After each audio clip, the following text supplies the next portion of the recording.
Hi guys, welcome to our book club. With a blink, we have arrived at the middle of our reading story. Currently, we are reading Persepolis, a graphic novel written by Marjane a French-Iranian girl who tells us the story of her childhood, adolescence, and young adulthood in her country. This video will cover from chapter 17 to chapter 24, so let's just start. Every word's a step we're taking now in this club. Welcome back guys. As I told you at the beginning of this video, today we will cover from chapter 17 to chapter 24. But before that, let's remember what happened in previous chapters. So at the beginning of the story, we have Marjane and her parents living in Iran. And Marjane was 8 years old when an Islamic cultural revolution began. That meant that schools were split, one for guys, one for girls, and also women started using veils. Besides other restrictions, and well, because of that, people start demonstrating and raising their voice against the king. When the king was pushed to leave the country, people, Iranians, thought that everything would be better, but then later realized that other people, the fundamentalists, who believe in nationalism in a very extreme way, just took the power. So because of that, people who were released from the jail when the king left the power were chased and executed. So we have Uncle Anush, who was 30 years in jail because he had this communism, these other very different ideas from the king. And once he was released, he was living with Marjane and her parents. Marjane really liked him. And well, we see that he was took by these fundamentalists and he was executed. Also, we have that because nobody knew what was the future of the country, a lot of people start leaving Iran. They start migrating to other countries. And well, Marjane's parents, they decided to stay in their country because at the end they have a job, they had a little bit of stability there and not an uncertain future in other place. We have that because everything was being restricted in Iran because of the fundamentalists. Marjane's parents decide to go to a trip. So they go to Italy and to Spain, and when they were in the last day in their trip, they realized on the news that something was happening in Iran.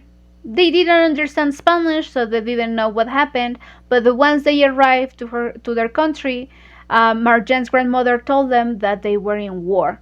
Remember that Iran has been always on the target of invaders because of its location and, more important, the oil. So Iraq began a war against Iran because of it.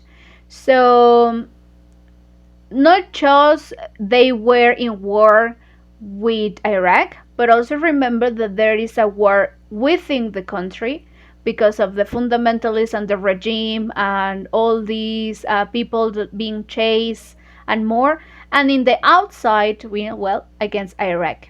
So because Iraq started bombing Iran, we have the story of Marjane's grandmother's best friend, who they needed to move because a bomb destroyed their house and they had nothing. So they went with Marjane's family, they stayed there. We also realized that there is a shortage in food, there is a shortage of a lot of things, fuel. So, well, nobody knows what is happening because because everybody is telling different kind of things. So later on, we have that because they are in war, Iran needs a lot of soldiers.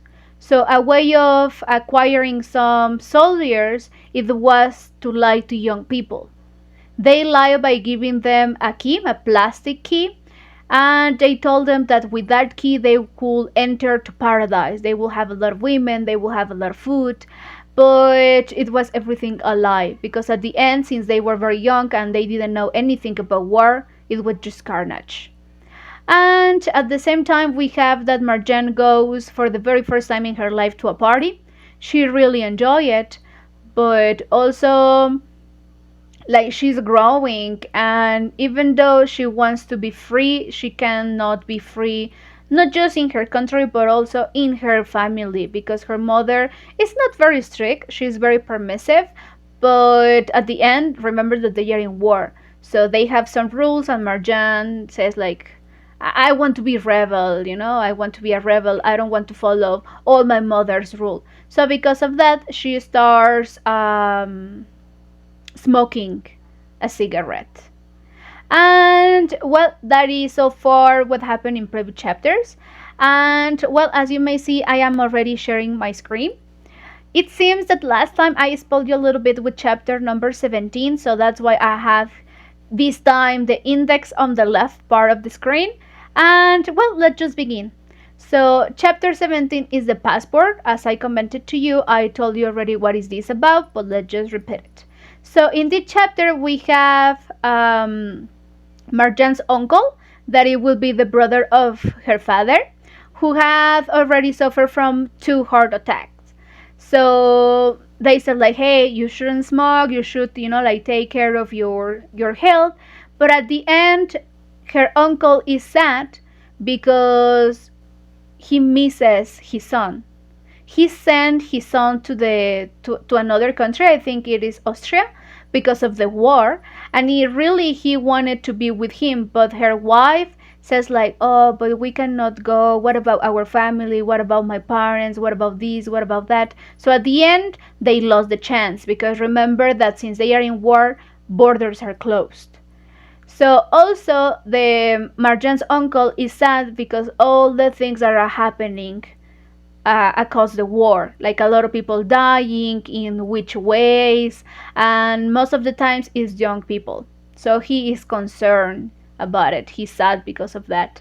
Later on, we have that Marjan's father received a call, and well, it's bad news because his brother is in a hospital because he suffered from a third attack, a third heart attack.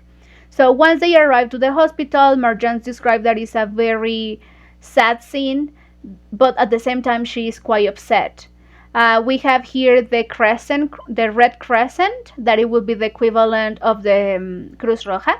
They were asking for blood because, there are a lot of soldiers that are in war and blood is always needed. Once they enter to the hospital, the scenario is even sadder because there are a lot of people suffering, in pain, a lot of injured people. So, well, very sad scenario. Once they arrive to the room where the uncle is, the Marjan's aunt says like, well, there was a bomb. They were chasing some revolutionaries, and there was a bomb very close to our house. So when I saw your uncle, he was already on the floor, and I just bring him here. But the doctors told me that he needs a surgery, an open heart surgery. So we need to have a passport because they don't have what they need here to do the surgery. So I have the name, I have the address of the director of the hospital because we need his permit. So I will see him. And once the Marjan's aunt arrived to the principal, to the director's office, she realized that it was her ex-worker. He was the ex-window washer. And well, the guy was like, if God wants, he will be saved. If he needs to be saved, like God will tell us what to do. He was talking a little bit, oh well, not too bit, but he was talking about religion, like God will say, God this, God that. So at the end, Marjan's aunt is like super upset, and she says like, he is just, like a normal person. He was my ex window washer. He doesn't know anything about being a doctor or how to manage a hospital. Just because he's a religious person, now he has power. And well, she was really upset. So Marjan's father says like, okay, let's wait a little bit here. And he goes to see an acquaintance. This person this person's brother was with Anush, with the uncle Anush in jail. So that's why they have heard about each other. And he was a journalist. His name is, let's see, what is his name? Well, I don't remember his name exactly, but well, this is the guy. He was a journalist, but with all the revolution, with all what is happening, he's not working as a journalist anymore, but he makes fake passports. So they are, like talking about the passport for Marjan's uncle, and well, in the middle of the chatting, there's a young woman in the room, and the guy says like, oh yeah, I am hiding her because the government is looking for her because she has communist ideas. She is the sister of one of my ex-employees, and this is the only safe place where she can be, so that's why I'm protecting her. They arrive to an agreement. The passport will be ready in a week. So when they return to the hospital, Marjan's uncle is away. They talk a little bit with him, and the uncle says like, "Well, I really miss my son. I want to see him for one more time." And well, that is it. So later on, we have a very sad scene because this girl who was being hit by the guy was found, and she was executed. And when the guy, his name is Koshro, arrived to his house, he saw that everything was disorganized. Everything was a mess. So he says like, oh no, I cannot be here. So he ran away and he went with his brother. Sadly, we have, like last scene or last picture from this chapter, that Marjan's uncle passed away. And after he passed away, well, it says that Kosho never made the passport for him. But 3 weeks later, he passed away, and the same day he received his real passport. So, well, unfortunately, he couldn't travel. He couldn't see his son anymore. So that is the end of chapter 17. Let's just start with chapter 18. That is Kim Wilde. And we have here that it says a year after Marjan's uncle passed away, the borders were open.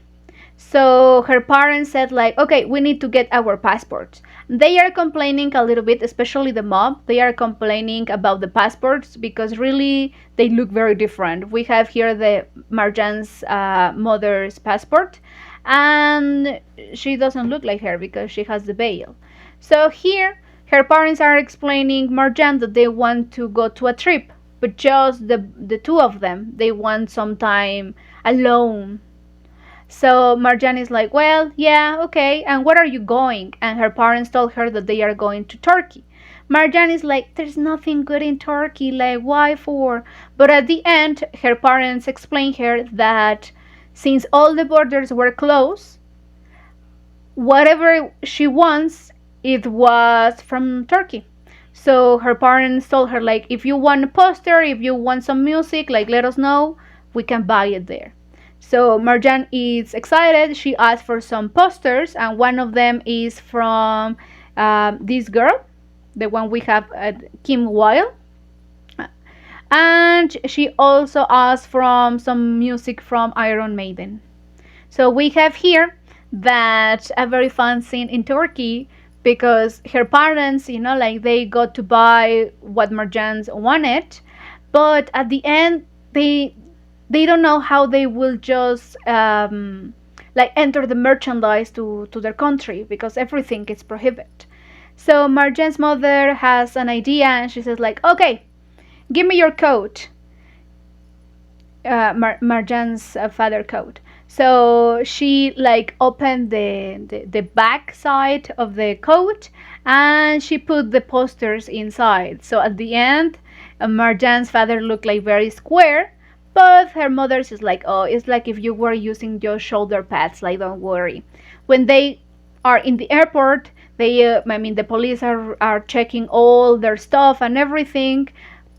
nothing suspicious. And well, like finally they give the presents to Marjane, that it was a pair of shoes, a pair of sneakers, a bottom from Michael Jackson, the denim jacket, that the name will be mezclilla.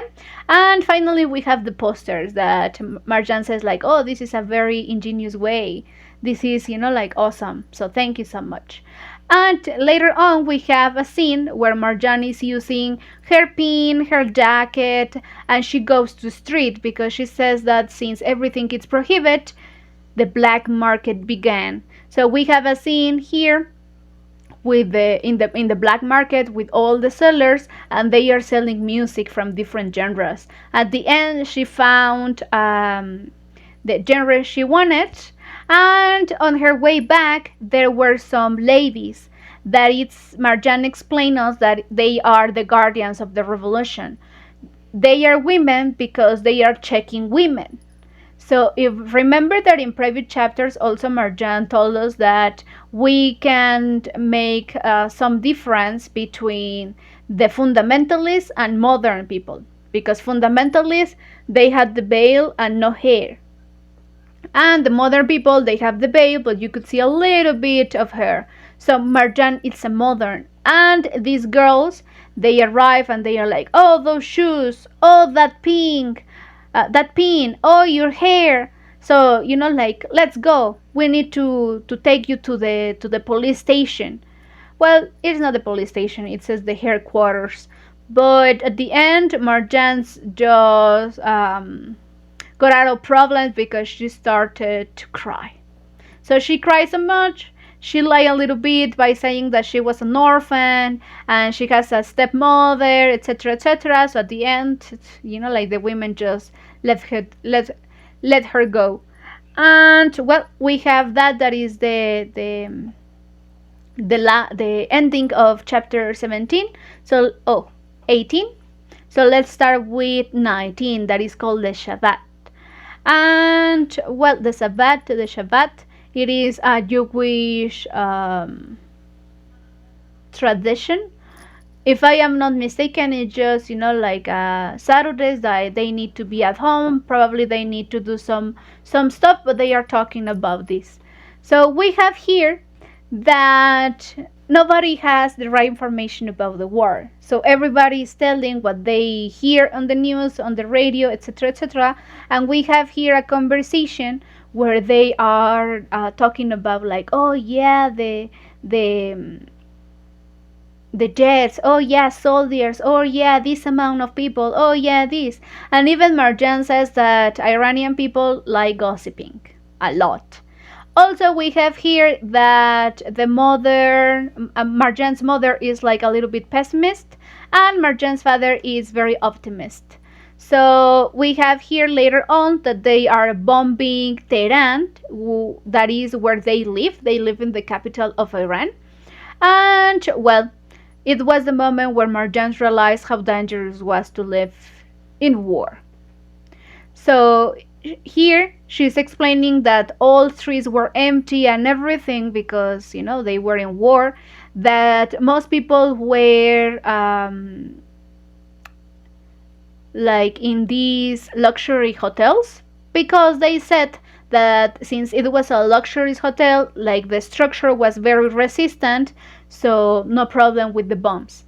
And she says also, and she's talking about a friend that it's her neighbor. She was a very quiet girl, but sometimes they were talking about romantic stories and some stuff. Her name, I remember, is Nairen, like something like that. We will see it.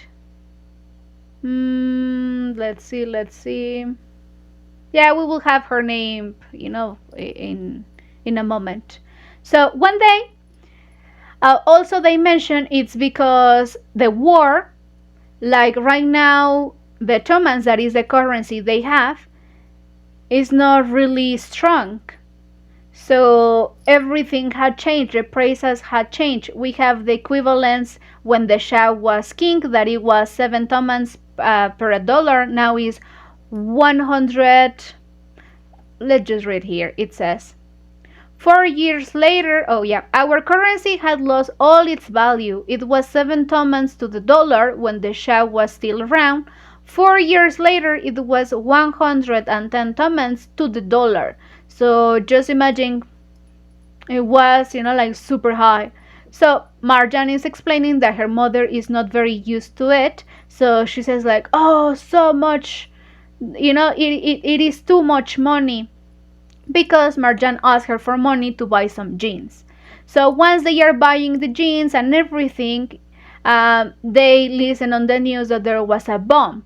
And the bomb was in Tavernier neighborhood, where is the place where she lived.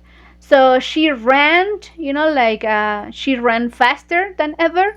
She arrived to her neighborhood, and she said like, well, there's where was the bomb? And people say like at the end of the street. So she says like, I live there. So there are two possibilities, like what house is lost, like my neighbor's or mine. And at the end she said like, oh please, not mine, don't let be mine. And she realized that her mom is alive. Her mom told her that it was her neighbor's house, the one that had a bomb. And she said like, well, today is Saturday, so probably the neighbors weren't there. And Marjane's mother told her like, well, they are celebrating the Shabbat, so probably they were. But who knows? Maybe they were in a hotel. Maybe they weren't very strict. So in her way back to their houses, because remember that also in private chapters, Marjane's mother is covering the windows with tape. So she is explaining Marjane's that the tape really worked, because when everything exploded, there weren't windows inside, like pieces of glass inside the house. So Marjane says like, I think my mother is just doing this because she wants to distract me. So when they were walking, Marjane found out that her friend died. So she says that there was no scream, no way of releasing her pain or releasing the feeling she was feeling at the time. So finally we have the dowry, and we have also another sad chapter. The dowry will be la dote. So we have here that Marjane, remember that she's very smart. Her parents are not hiding anything that happens in her country. And also she has read a lot of books. So she has a lot of information and a lot of feelings, and she is not like really well with what is happening in her country. So maybe she's not like rebel, but she's not being quiet. When she hears something that is not real, she just raises her voice. So here we have that in her school, jewelry is forbidden. And the director or the teacher is telling her like, hey, remember that jewelry is prohibited, like give it to me. And she said like, no, why? This is this is a gift from my mother. So at the end they are like in a fight, and Marjane pushes the well, it says the principal, so it is like the principal. And well, so Marjane is expelled from school. Then we have that she goes to another school, and in this other school the religion teacher is telling them like, well, during the Shah we have a lot of people being killed, but now that we have this Islamic Republic, that we have this regime, there are no more people dying. And Marjane says like, that is not true. I have my uncle. He was executed by this Islamic Republic, and there are more like him, so why are you lying to us? And everybody's clapping because like she was right. And well, again she was called by the principal. Her parents receive a call complaining about her behavior and everything. Marjane's father is like, oh, that's my girl, like she raises her voice in front of the injustice, in front of lies, and moreover. But Marjane's mother is very concerned about it. And here we have again, it says Nilufor, That is the girl that the guy who was making the fake passport was hiding. And here we have what happened with her. In previous chapters, we just have that she was executed and that's it. But here we have more information about it. So, according to the Islamic rules, when a woman is a virgin, they cannot executing her. So what they did it was that the Nilufar needed to marry a soldier. Her virginity was taken, and after that, the soldier killed her. And this is very cruel. It's so mean.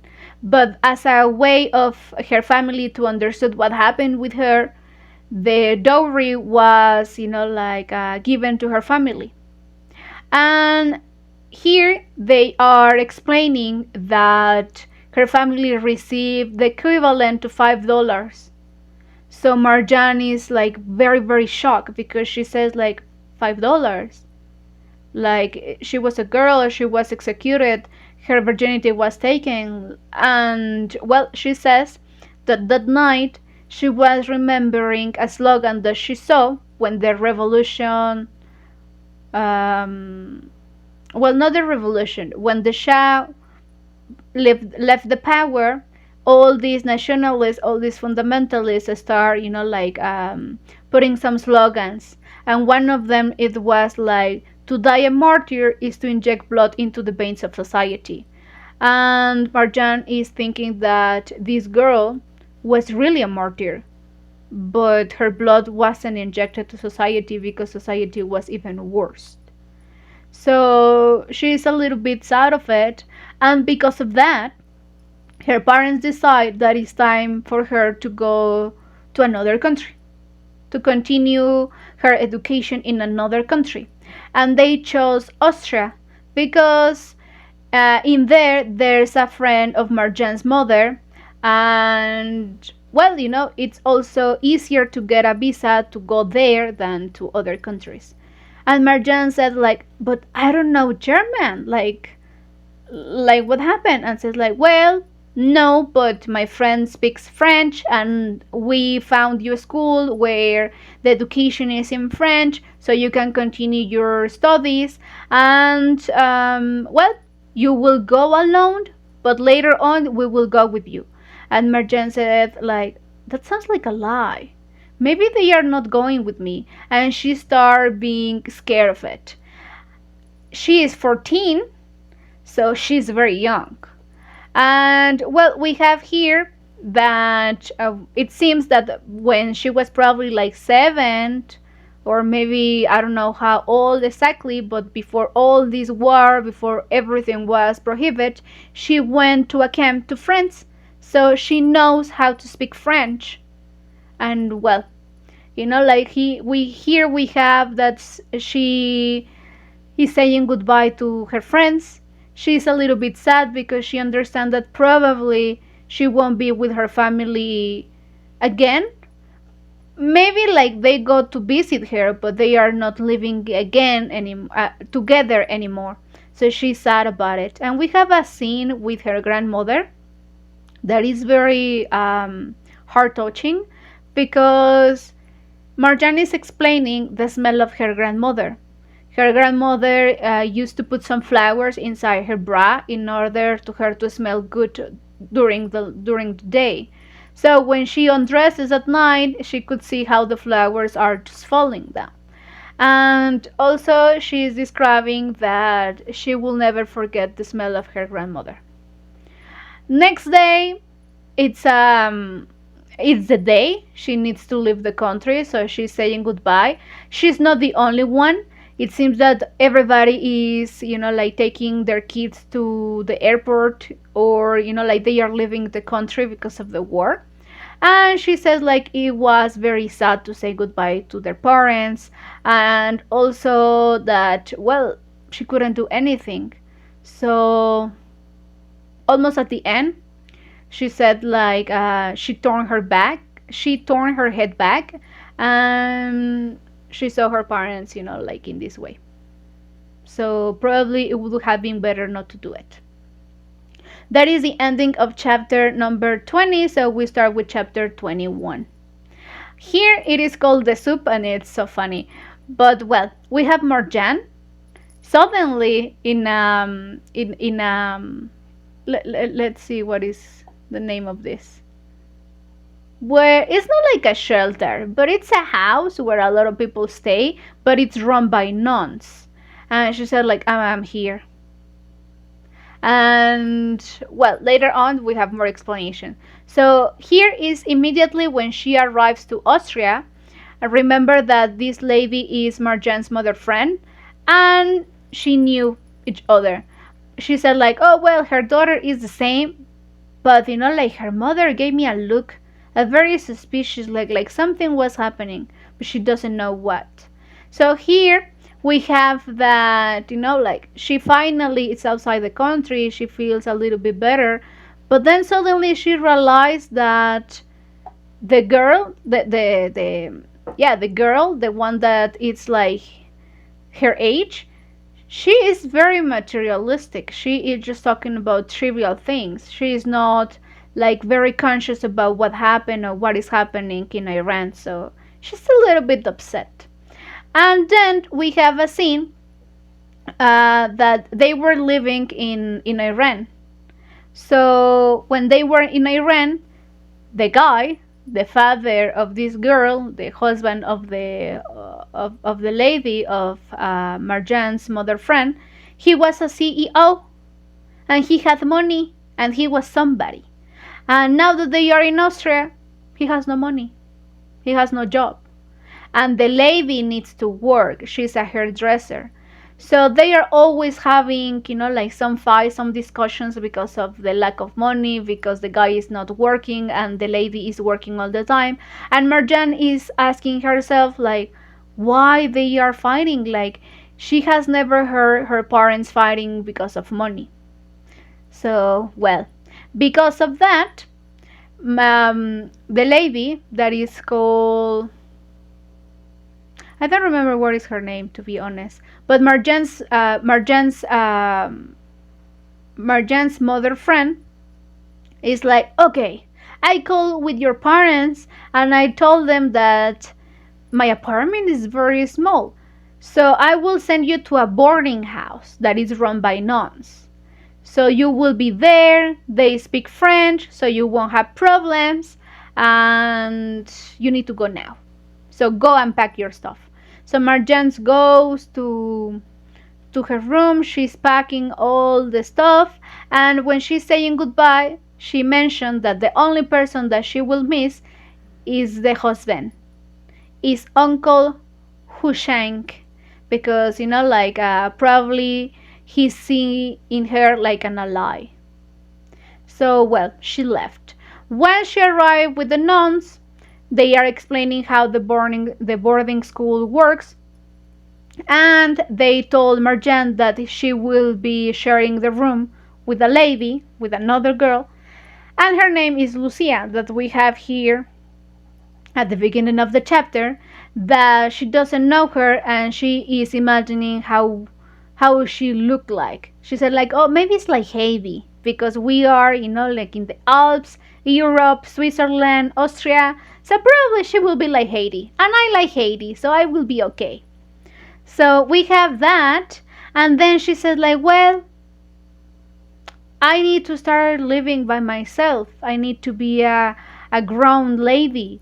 So she decides to go to the supermarket. When she is in the supermarket, she is like amazed by the amount of products, by everything. She mentions that, for example, the detergent, she has never seen so many with different smells.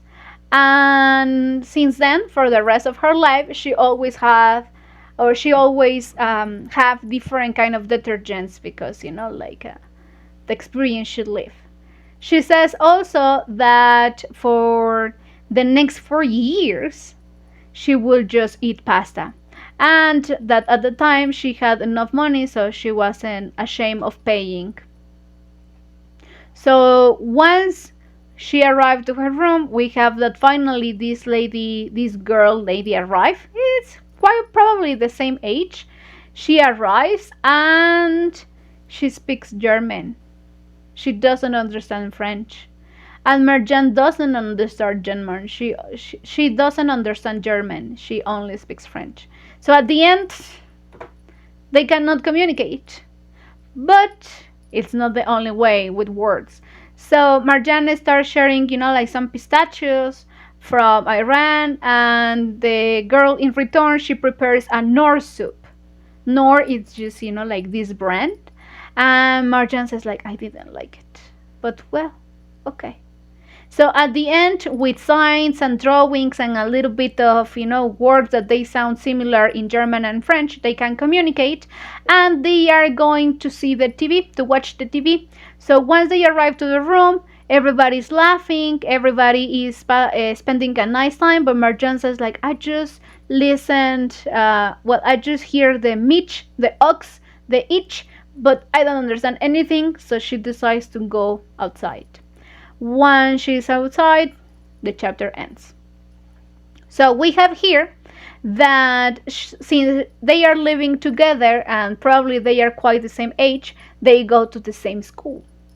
So Marjane every day wakes up at 6:30 because Lucia is using a hair dryer, to dry her hair. And she says, like, well. And in her school, she was alone. She says that she goes in the middle of the trimester. The trimester.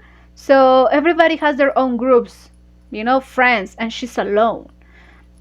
She feels a little bit bad, but says, like, well, later on in mathematics, I know I was good. So everybody is amazed.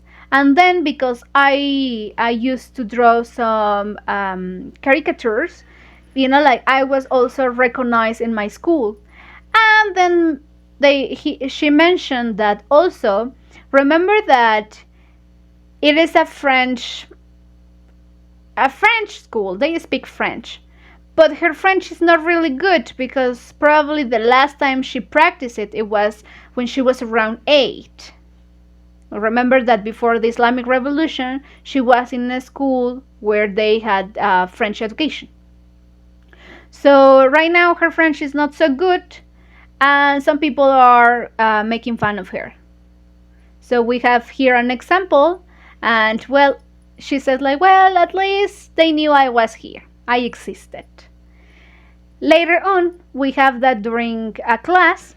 Remember that everybody had their own groups already, but there was a girl that is called Julie. She was 18 years old, and well, she was really interested in Marjane's. Why? Probably because everybody was rich, everybody was a little bit selfish, but Marjane's knew what was war. She was coming from a very different world, so she was interested in her because of that. She introduced Marjane to her friends. One of them is Momo, and she said that Momo just kissed people to say hi. And he was the very first guy who kissed Marjane in the mouth, and she was surprised because of that. Also, we have that Julie introduced her to two siblings, two brothers, that they were living with their uncle because they didn't have parents. They were orphans. And Marjane says, like, well, I'm kind of an orphan too. And they say, like, oh, you lose your parents? Oh, no. They are living in Iran. So, well, kind of, they were far. And, well, we have here that this is Marjane's new group of friends. This is Momo. Those are the Swiss guys. This is Julie. She is from France. And, well, especially Momo, all of them, they were very interested in Marjane's because of war, because of that, because of the topic she knew, and not everybody knew about it. So here we have that everybody is talking about Christmas, and everybody is talking about their plans, and Marjane is trying to say, like, well, in Iran we don't celebrate Christmas. Our New Year is probably it says March 21st, so it will be when spring starts, and nobody is really paying attention to her. But At the end, she is impressed by the amount of people, by the decoration and the gifts and everything. And it's the very first time she's seeing all this kind of stuff. So all the streets were full, but her. So when she arrives to the boarding school, she's a little bit sad. Lucia is there, and Lucia says like, "Are you okay? What happened with you? Are you sad because you are not with your family?" Marjane says like, "Well, it's not really that. It's just that everybody has a plan but me." And Lucia says like, "Don't worry, I got you. I mean, prepare your stuff. You will come to my house." Her her place, her hometown is called Tyrol. So Tyrol, it is a place close to the Alps. I think between Austria and Switzerland, something like that. I understood. So well, once they arrive, Marjane is so surprised. First, because she mentioned that Lucia's father is wearing a leather pants, and then her mother has a mustache. Besides that, remember that Marjane doesn't speak German, and she mentioned that the German of Lucia's family was very difficult to understand, probably because of the accent. It's like, for example, a foreigner comes to Mexico. In Mexico, we have like a very standard accent, and then we go to Yucatan. So that would be difficult to understand. Besides that, they are Catholic. So Marjane goes to a church and listens to the Mass. And she is impressed because she said it ended at 3 in the morning. So she's so surprised about it. Later on, she was the novelty in the town. So everybody wanted to know her. And since she didn't understand German, there was a cousin who was living in a part of Switzerland where they speak French. So he was working as the translator. At the end, Marjane says that, well, they were so nice with me. I spent a really nice time, that they will be always in my heart. And I have some parents here. Lucia is my sister, so she is happy with that. We have the pasta situation, and this is quite funny. So here we have that when they return from Christmas, they still have vacations. And Marjane says like, again? Why? So they are talking a little bit about anarchy and about Bakunin, that is an author, like one of these heavy thinkers that we have talked about in previous chapters. So Momo is telling Marjane like, hey, you should study. And Marjane says like, yeah, of course, I will do it. So since everybody is going to their houses, to ski, to other places for vacations, Marjane says like, well, Momo is right. If I really want to fit in this society, I really need to study. And every time people ask her like, hey, what are you going to do? She's like, I'm reading, I'm studying. And she said that that answer was the best. So here we have that she started with this Russian author that is called Bakunin. Then she goes with the Commune. Then she started reading a little bit about this guy that is Sartre. And well, she's always studying and she's always reading. So she says that the only time she is like doing something different is when she goes to the supermarket. So if she needs to buy 4 things, she goes to the supermarket 4 times. Also, she mentioned that, well, I don't know how the weather is Vienna, but I have heard that Europe is a little bit colder than Mexico. So she mentions that she has a ski suit and she's using it because she's really cold, but she looks crazy because other people is just like, what happened with this girl, So at the end, we have that Marjane is reading a book from Simone Beauvoir. That is a French author.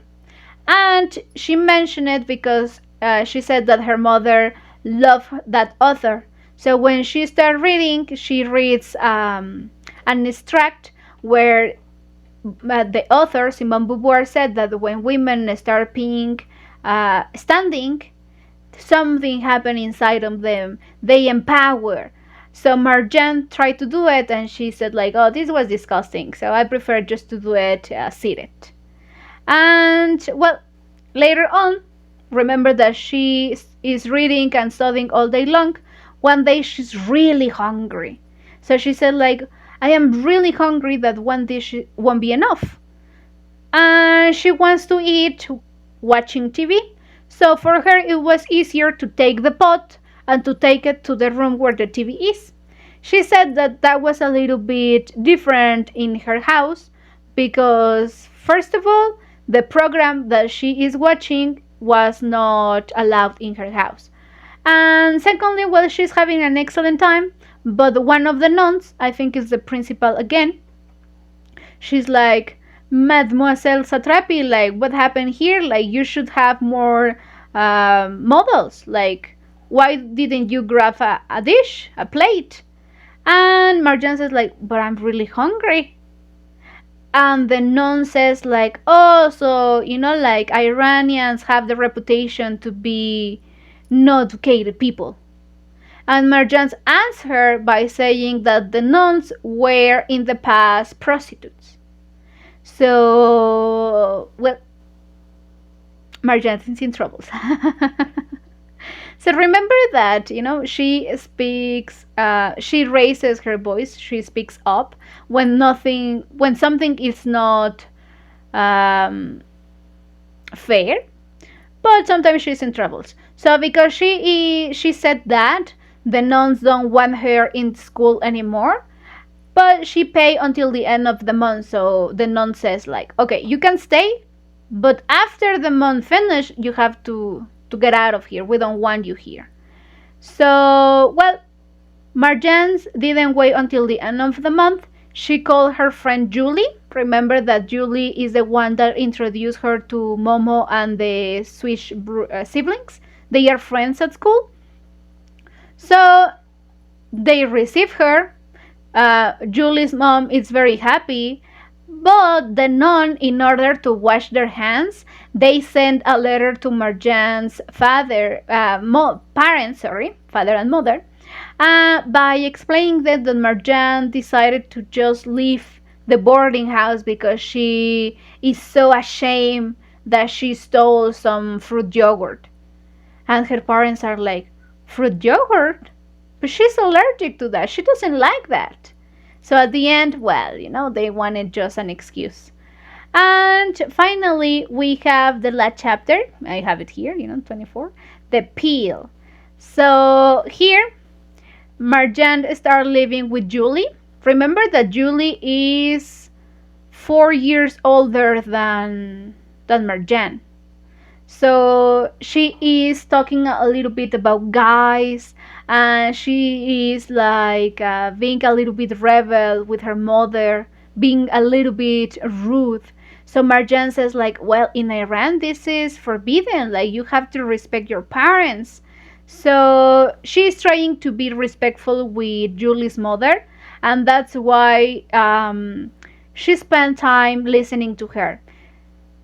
Julie's mother it's a fan of another author, Lacan. That is the name of the person she is fascinated with. So all the time she's talking about Lacan. And well, Marjane also said that she wants to be respectful because at the end they know Iran and they know how is her country, and probably they understand how much Marjane misses her country. So Marjane and Julie, they are all the time sharing, like the space. So once they are in bed, Marjane says like, oh, we are always having some discussions. And they are discussing about like being a good daughter. They are discussing about boys. And they start discussing about sex. And Marjane is like, what? Because Julie mentioned that she already had sex. And Marjane says like, even if you do this in Iran, you shouldn't speak about it. And Julie is very open about it. So here we have that because Julie already started her sexual life. She is taking the pills, these anticonceptives, and that's why she has a big butt. So here, Marjane says like, I also have a big butt, but I don't take those pills. And later on, we have that. Also remember that Julie is French, so French people, they are quite open-minded, like in some with some topics. So here they are talking about sex. They are talking about that her mother has a platonic relationship with another guy, because like her mother is it's so boring that probably they don't have sex. And her mother works in the United Nations, so she needs to travel quite often. One time that she traveled, that she's out for 6 days, Julie is planning a party. So Marjane says like, well, okay, we have here that Marjane's, like it's ready, and Julie says like, no, wait a minute, and she started making up Marjane's face. So Marjane's mentioned that since then she's using eyeliner, but here we have also that a very funny conversation because Julie is like spraying some perfume um, in her vagina, and Marjane says like, why? And she's like, can you guess? And well, also Marjane is not using a lot of colloquial words. She's trying to be, like respectful. She doesn't know so much about. She's not very open because like she's unexperimented, but Julie is very open. So we have here that like they are calling Minot to the vagina, and Margie is like, Minot.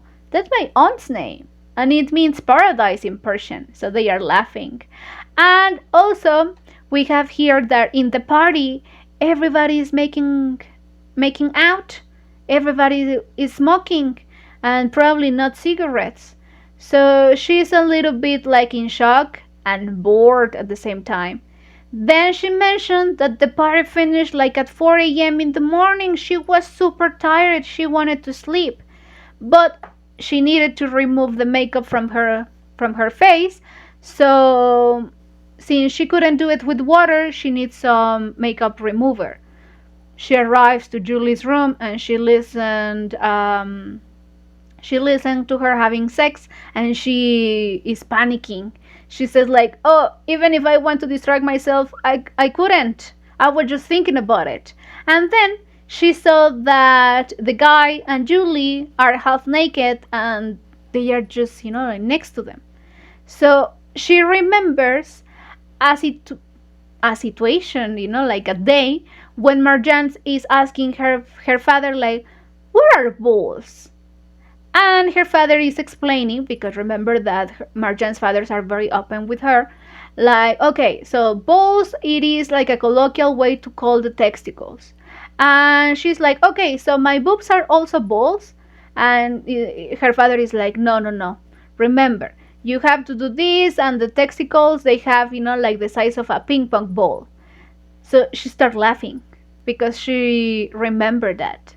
And Julie says like, oh, come on, you are high, you are stoned. So that means that because, like the smoke, that probably it wasn't cigarettes but marijuana, she's a little bit high. So they say like, well, that's cool, good for you. And Marjane, we don't know if she was high or not, she says that this guy wasn't Julie's boyfriend. So she understood a little bit what was the meaning of the sexual revolution. And well, she said like, I don't understand this culture, but I have to. And that is the end of chapter 24. So, well, guys, it seems that the chapters are a little bit more soft than previous ones. However, we have a lot of information here. We have that Marjane is not in Iran anymore. She is in Austria. So let's see what other adventures she has in Austria and if she will return to her country. For the moment, that will be it. Continue having an excellent reading and remember that I will see you this Thursday at 9 p.m. Thank you so much. Bye. We gather around and chat all day. New words to learn in every way. No fear of wrong, just give a try. We're flying high like birds in sky. From A to Z we say hello. Each day we watch our language grow. Together we will break the ice. In Talk English we find paradise. Right now, let's talk in English, hear us loud. Breaking barriers, tearing down the clouds. Every word's a step we're taking now. In this club we'll make each other proud. Hey now, let's talk in English, hear us loud. Breaking barriers, tearing down the clouds. Every word's a step we're taking now. In this club we'll make each other proud. With laughter, jokes and stories told. In conversation, hearts unfold. We share, we learn, we understand. Building bridges hand in hand. No grammar rules can hold us still. We're climbing higher up the hill. Every sentence, every phrase. In Talk English, we like the blaze. In Talk English, we like the blaze. Hey now, let's talk in English, hear us loud. Breaking barriers, tearing down the clouds. Every word's a step we're taking now. In this club we'll make each other proud. Hey now, let's talk in English, hear us loud. Breaking barriers, tearing down the clouds. Every word's a step we're taking now. In this club we'll make each other proud.